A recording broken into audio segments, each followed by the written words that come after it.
சரி. மண்டோதரி இறுதியாக என்ன சொல்லி புலம்பினாள்? இந்நாள் வரை 14 உலகையும் வென்றவன் நீ. அவ்வாறு வென்ற நீ ஒவ்வொரு முறையும் பிற உலகுகளையெல்லாம் வென்று இந்த உடலோடு அவ்வுலகினுக்கு சென்று அவ்வுலகினை வென்று மீண்டும் அந்த உடலோடேயே இலங்கைக்கு வந்திருக்கிறாய். இம்முறைதான் முன்பே மன்மதனால் எய்யப்பட்ட அம்பினால் வலு இழந்த நீ இவ்வாறு ராமனினுடைய அம்பினால் மரிக்க வேண்டும் என்ற வரம் இருந்ததினால் இம்முறை ராமனது அம்பு உன்னை தாக்கியவுடன் இந்த உடலை விட்டு உயிரை மட்டும் கொண்டு வானுலகு சென்றாயா என்று புலம்பினாள். அந்த புலம்பலோடு தான் இனி இவ்வுலகிலே இருப்பதில் பயன் இல்லை என்று தெளிந்து அவ்விடத்திலேயே தனது உயிரையும் விடுதற்கு முன் வருகிறாள். இலக்கியங்களையோ அல்லது இலக்கியங்களை படைக்கக்கூடிய பெரும் புலவர்களும் இது போன்றதாகிய ஒரு செய்தியை தெளிவாக முன்னெடுத்து மொழிவார்கள். இப்ப ராவணனை போன்று இருக்கக்கூடிய ஒருவன் இறந்தான், அவனோடு தானும் இறக்க வேண்டும் என்ற எண்ணம் இல்லாது மண்டோதரி வாழ்வதாக வைத்துக் கொள்ளும். அப்பொழுது அவளது நிலை என்னவாகும்? இதை ஒரு குறிப்பினால வியாசரினுடைய பாரதத்துல பார்க்க முடியும். கௌரவர்கள் எல்லாம் அழிக்கப்பட்டு இந்திரபிரஸ்தத்தையும் அத்தினாபுரத்தையும் ஒரு சேர ஆளக்கூடிய பொறுப்பு தருமனுக்கு வர, தருமனது அரண்மனையில, அதாவது அத்தினாபுரத்து அரண்மனையில திருதராட்டிரனும் அவனது மனைவியும் இருந்தார்கள். அவர்களை போகின்ற போதெல்லாம் பீமன் எள்ளி நகையாடு. உங்களினுடைய மக்களான துரியோதனனை நான் இவ்வாறுதான் அடித்துக் கொன்றேன், துச்சாதனனை இவ்வாறுதான் மாய்த்தேன் என்றுள்ளான். இதை கேட்டு கேட்டு அவர்கள் மனம் வெம்பி தடுமாறுகிறார்கள். அப்பொழுது ஒரு முறை கண்ணன் அங்கு வந்த பொழுது கண்ணனிடம் தங்கள் நிலையை எடுத்து சொல்லுகிறார்கள் திருதராட்டிரனும் காந்தாரி. அப்ப கண்ணன் சொன்னார், எப்பொழுது உனது நாடு பிறரால் கை கொள்ளப்பட்டது, கை கொண்டது உன்னுடைய சகோதரன் மகனாகவே இருக்கட்டும், போர்க்களத்தினால் அந்த வெற்றியை அவன் பெற்றிருக்கிறான். அப்படிப்பட்ட நீ தோற்ற நாட்டினுக்கு அதிபதியாயிருக்கிறாய். உன்னை சார்ந்த அனைவரும் இறந்து போனார்கள். ஆகவே உனக்கு ஆதரவாக இனி பேசுவதற்கு யார் ஒருவரும் இல்லை. இந்த சூழ்நிலையில யார் எதனை பேசினாலும் அது உன்னை இடித்து கூறுவதாகத்தான் இருக்கும். இதிலிருந்து நீ விடுபட வேண்டும் என்றால் வாழ்ந்தது போதும். இவ்வாறு இந்த அரண்மனையினுடைய சுகபோகத்தில் இருந்தது போதும். இனி உன் மனைவியோடு காடு நோக்கி சென்று வானப்பிரஸ்த தர்மத்தை மேற்கொள். அதுதான் இனி நீ வரக்கூடிய நாள்களிலே மேற்கொள்ளப்பட வேண்டிய செயல். அது இனி வருங்காலத்தில் உனக்கு உரியதாகிய நல்வழியை காட்டும். ரொம்ப அழகான வார்த்தையை சொல்லுவார், எத்துணை நாள் பிறரால் இடிபட்டு அந்த உணவை உண்ணுவாய். இதுக்கு பேர் இடிசோறு உண்ணுதல் பேர். இடித்தல்னா பழித்து. உன்னை ஒரு சாரார் பழித்து கொண்டிருக்க அந்த இடத்தில் இருந்து நீ எவ்வாறு உன்னுடைய வாழ்நாளுக்கு தேவையான வசதிகளை பெற்று துய்ப்பாய்? அது மரபு அல்ல. அதேதான் இங்க மண்டோதரிக்கு. எல்லோரும் இறந்து போனார்கள். ராமனை பொறுத்த மட்டில் மண்டோதரி இறக்க வேண்டும் என்று அவனும் எதிர்பார்க்கவில்லை. வீடனனும் மண்டோதரியை நிச்சயமாக இழிவாக நடத்த மாட்டான். ஆயினும் தனக்கு எல்லாமுமாக இருந்த தன் குடும்ப உறுப்பினர்கள் ஒருவர் பின் ஒருவராக மரித்தார்கள். 3 மக்களை பெற்றால் மூவரும் போர்க்களத்திலே இறந்தார். அதுபோல் தனக்கு மிகப்பெரிய துணையாக தன்னுடைய பெரும் காவலனாய் விளங்கிய ராவணனும் இறந்து போனான். இனி வாழ்வதில் பயன் இல்லை என்பதை உணர்ந்து மண்டோதரி என்ன செய்கிறாள்? என்று அழைத்தனள் ஏங்கி எழுந்து அவன் பொன் தழைத்த பொறு அரு மார்பினை தன் தழை கைகளால் தழுவி தனி நின்று அழைத்து உயிர்த்தாள் உயிர் நீங்கினாள். என்று அழைத்தனள். இவ்வாறு எல்லாம் ராவணனது பிரிவை சொல்லி சொல்லி அழுதவளாகிய மண்டோதரி ஏங்கி ஏக்கம் கொண்டு, ஏனென்றால் தான் பெற்ற துன்பத்தை இனி வேறு ஒருவராலும் வேறு ஒரு நிகழ்வினாலும் மாற்ற முடியாது. எழுந்து அந்த விழுந்து அழுதவள் எழுந்து நின்றாள்.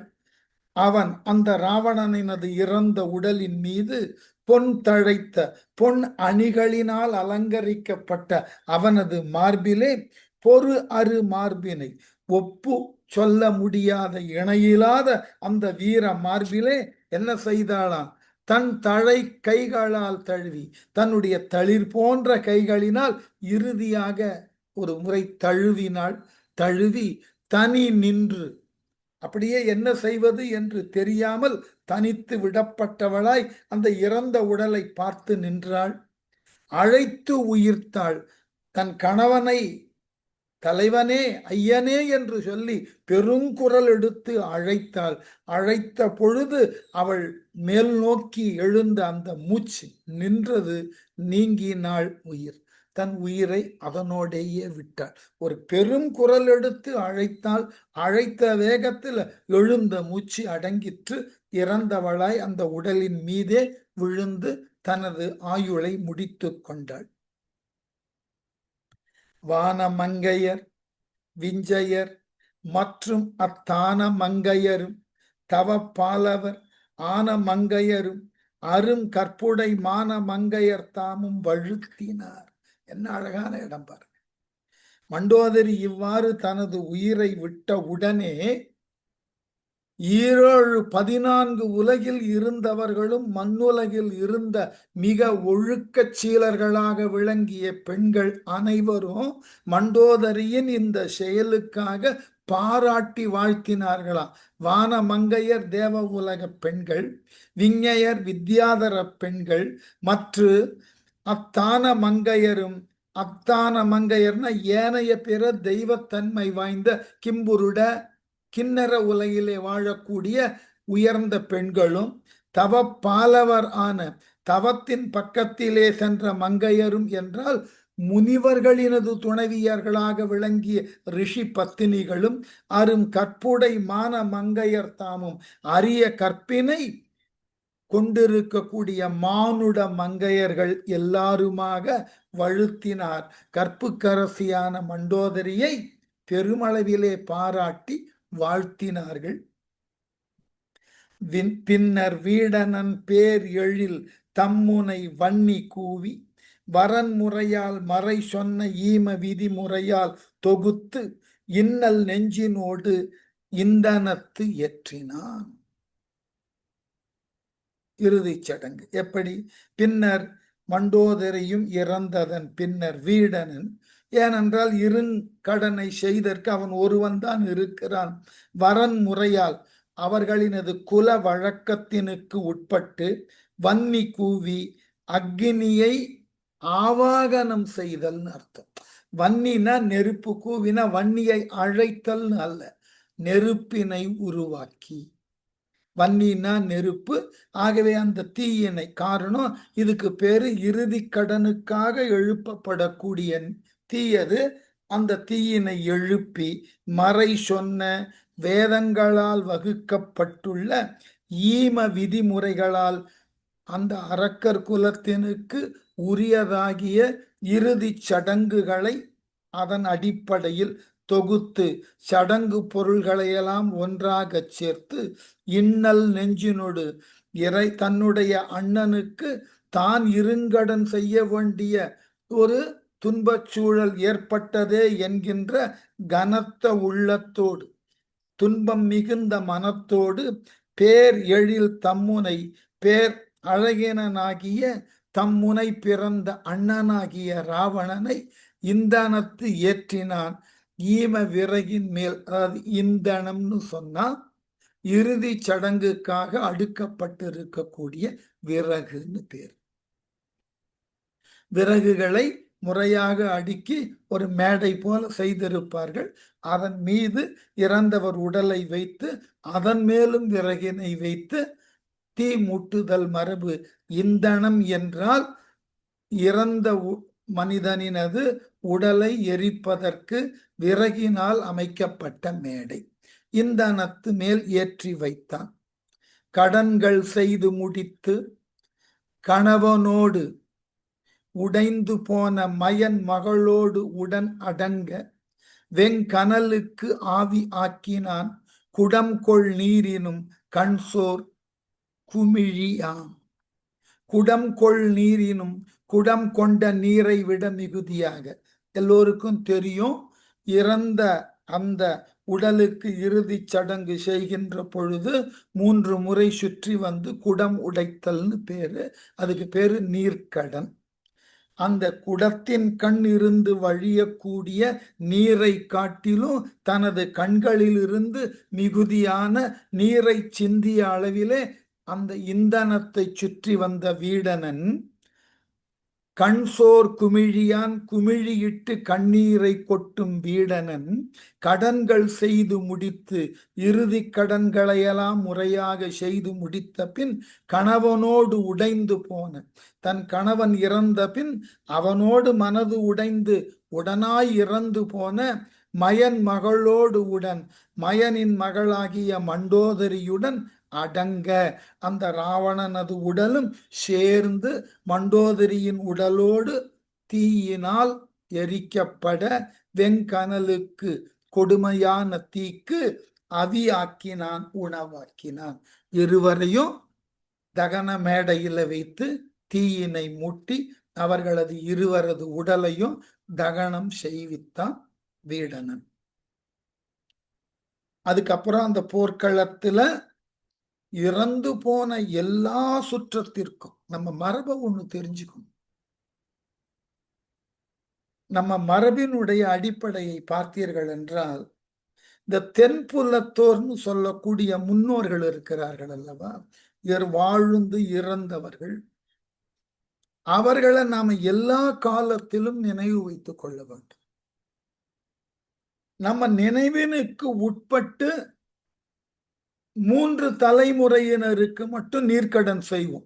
இந்த மாதம் அமாவாசையில அந்த நீர்க்கடன் கொடுக்கின்ற பொழுது அந்த 3 தலைமுறைக்கு உண்டான ஆண் பெண், அதே போல நான் மணந்து கொண்ட பகுதின்னு எடுத்துக்கொண்டாலும் அதுபோல என் தாய் வழி என்று எடுத்துக்கொண்டாலும் இவர்களுக்கு எல்லாம் கூட நீர்க்கடன் செய்ய வேண்டும் என்பதாக இறுதியில் சொல்லுவார்கள்.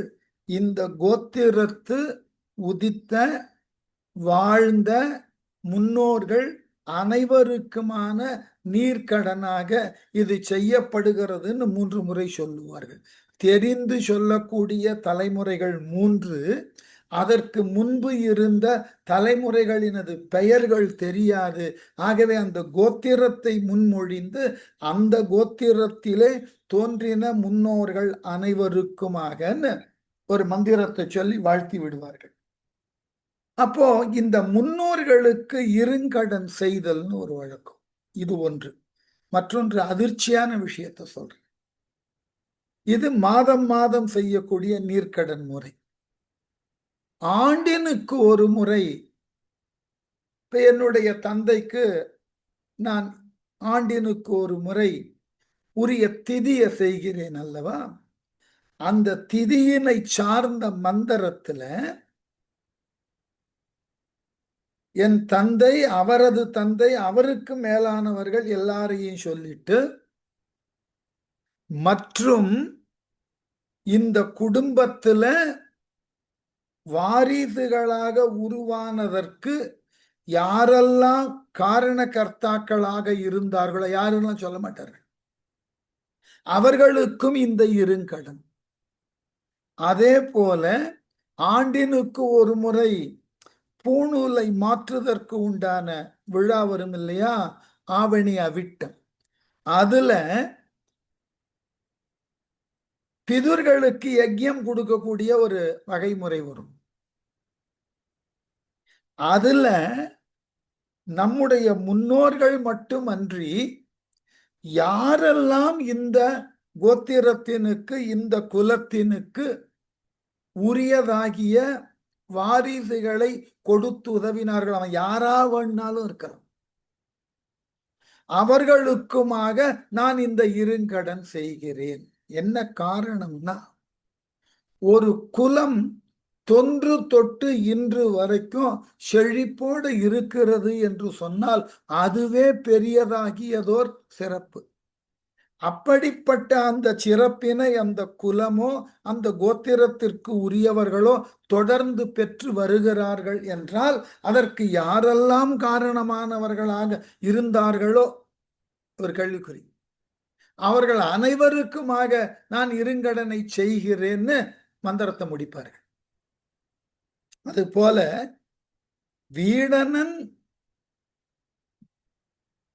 ராவணனுக்கும் மண்டோதரிக்கும் செய்ததன் பிறகு மற்றையோர் ஏனைய பிற வீரர்கள், நம்மகிட்ட பொது வழக்கம் உண்டு. இந்த மாதிரி ஒரு பொது இடத்துல மிக பெரிய அளவில் மரணம் சம்பவித்து விட்டதுன்னாக்க அதற்கு மோட்ச தீபம் ஏற்றக்கூடிய வழக்கம் உண்டு. திருவண்ணாமலையில போயிட்டு மோட்ச தீபம் ஏற்றலாம். அப்படி ஏற்றினால் யாரெல்லாம் விபரீதமான முறையில் இறந்து போனார்களோ, இந்த நேச்சுரல் கலாமிட்டி என்றும் இல்லையா, இயற்கை சீற்றத்தால் பலர் இறந்து போயிருக்கலாம், வெள்ளத்தாலோ வறுமையாலோ பல நிலைகள். அப்ப அவர்களுக்கு எல்லாம் யார் இருங்கடன் செய்தற்கு உரியவர்கள் இல்லாத நிலை வந்து விட்டது என்றால் ஊர் மக்கள் ஒன்று கூடி இறந்த அனைவருக்கும் சேர்த்து ஊரின் சார்பில் கோவில்ல மோட்ச தீபம் ஏற்றி அவர்களை எல்லாம் முன்னோர்களாக கருதி வழிபாடு செய்யலாம். இது ஒரு பாரம்பரியம். என்ன காரணம்னா, முன்னோர்களை எந்த சூழ்நிலையிலும் விட்டுவிடக்கூடாது. இதை ஒரு பண்பாட்டின் களமாக பார்த்து வருது. இது ஒரு பண்பாடு. முன்னோர்களை இவ்வாறு பேணுதல், அவர்களை போற்றுதல், அவர்களை வழிபடுதல், இதெல்லாம் ஒரு தொன்று தொட்டு வரக்கூடிய பண்பாடு சார்ந்த ஒன்று. இப்ப உதாரணம், மற்றைய நாடுகள் எடுத்து பார்த்தீர்கள் என்றால் அவர்கள் இதற்கு என்று வருடத்துல ஒரு நாளை ஒதுக்கி அந்த நாளில் அவர்களினுடைய கல்லறைகளுக்கு சென்று அதை தூய்மைப்படுத்தி, அவர்கள் குடும்பத்தை சார்ந்தவர்கள் கல்லறை இருக்கும், அதை தூய்மைப்படுத்தி அதுக்கு கொஞ்சம் வண்ணம் பூசி மலர்களை வைத்து வழிபாடு செய்வார்கள். கிறித்துவத்தில் எடுத்து பார்த்தீர்கள் என்றால் கல்லறை நாள்னே இருக்கு, கல்லறை தினம். இந்த செமிட்ரிஸ் ஆல் சோல்ஸ் டேன்னு பேர் இருக்கு. இந்த செமிட்ரிக்கு போயிட்டு கல்லறைக்கு போயிட்டு இதே இஸ்லாமில் உண்டு. ஆனால் நாம் என்ன செய்கிறோம்னா, அந்த இறந்தவரினுடைய திதியை நினைவில் கொண்டு அந்த திதியில இதை கொண்டாடி அந்த நேரத்தில் அவருக்கு முன்பாக யாரெல்லாம் இறந்தார்களோ அவர்களையும் நினைவில் கொண்டு வந்து அவர்களுக்கும் வழிபாடு செய்கிறோம். இது ஒரு பண்பாட்டின் செயல்பாடு. ஆகவேதான் மற்றையோர்க்கும் வரன்முறையால் வகுத்து உற்ற தீ கொடுத்து உண்குரு நீர் உகுத்து எற்றையோர்க்கும் இவன் அல்லது இல் என வெற்றி வெயிரன் குறை கழல் மேவினான். மற்றையோருக்கும் போரில் உயிர் நீத்த மற்றைய வீரர்களுக்கு வரன் முறையால் வகுத்து அந்த சடங்குகளை செய்தற்கு உண்டான நூல்களிலே கூறியிருப்பதற்கு ஏற்றாற்போல் உற்ற தீ கொடுத்து உரிய தீயினை இட்டு உண்குரு நீர் கொடுத்து உண்ணுமாறு நீர்க்கடன்களையும் புரிந்து, அந்த இறந்த உடலில் இருந்து பிரிந்த ஆத்துமன் தாகத்தோட இருக்குமா, அதற்கு தான் நீர்க்கடன் கொடுக்கிறோமா, நீரினை கொடுத்து எற்றையோர்க்கும் இவன் அல்லது இல் என யாவர்க்கும், இந்த விபீடனன் அல்லாது வேறு ஒருவரும் இனி இல்லை இந்த அசுர குலத்துல, ஆதலால் வெற்றி வீரன் வெற்றியை தாங்கும் வீரனாகிய ராமபிரானுடைய குறைகழல் ஒலிக்கும் கழல்களை திருவடிகளை மேயினான். வீடனன் வந்து வணங்கினான். வணங்கின உடனே வந்து தாழ்ந்த துணைவனை வள்ளலும் சிந்தை வெண்துயர் தீருதி தெள்ளியோய் முந்தை எய்து முறைமை இது ஆம் என அந்தமில் இடர்பாரம் அகற்றினான். வந்து தாழ்ந்த துணைவனை தனது அடிகளிலே வந்து காலிலே வந்து விழுந்த தம்பியாகிய வீடனனை வள்ளலும் வள்ளலாகிய ராமபிரான் தெள்ளியோய் தெளிவான ஞானம் உடையவன் நீ, தெளிவுற்ற அறிவு உடையவன் நீ மேலானவன். சிந்தை வெம் துயர் தீருதி உன் மனத்தே இதுகாரும் வருத்தி கொண்டிருக்கக்கூடிய துன்பத்தை போக்கிக் கொள்வாயாக. அது முந்தை எய்தும் முறைமையாம் இறந்தோரால் எய்தும் துயர் துடைத்து ஆறுதல் கொள்வதுதான் மரியாதை. அதற்குத்தான் நாமே என்ன செய்கிறோம்? இறந்த 13ஆம் நாள் சுபஸ்வீகாரம்னு கொண்டாடுவோம். இனி இந்த துக்கத்தை நினைவில் வைத்துக் கொள்ளாமல் நல்ல விஷயங்களாக பேசி நம்முடைய இனி வரும் நாட்களை நல்ல விதமாக கழிப்பதற்கு முன் வருகிறோம். அதனால முந்தையோர் கொண்ட முறையாகும். இதுதான் துன்பம் இருக்கும், அதற்கு உண்டான இருங்கடனெல்லாம் செய்து முடித்து நம்முடைய இயல்பான வாழ்க்கைக்கு திரும்ப வேண்டும் என்று முன்னோர்கள் சொல்லியிருக்கார்கள் என்று அந்தமில் இடர்பாரம் அகற்றினான். வீடனனது மனத்தில் இருக்கக்கூடிய மிகப்பெரிய துன்பத்தை ராமன் தன்னுடைய இனிய உரைகளினால் இனிய பேச்சினால் வீடனனை சமாதானப்படுத்தினான். இனி நாம் அடுத்து பார்க்க இருக்கக்கூடியது மீட்சி படலம்.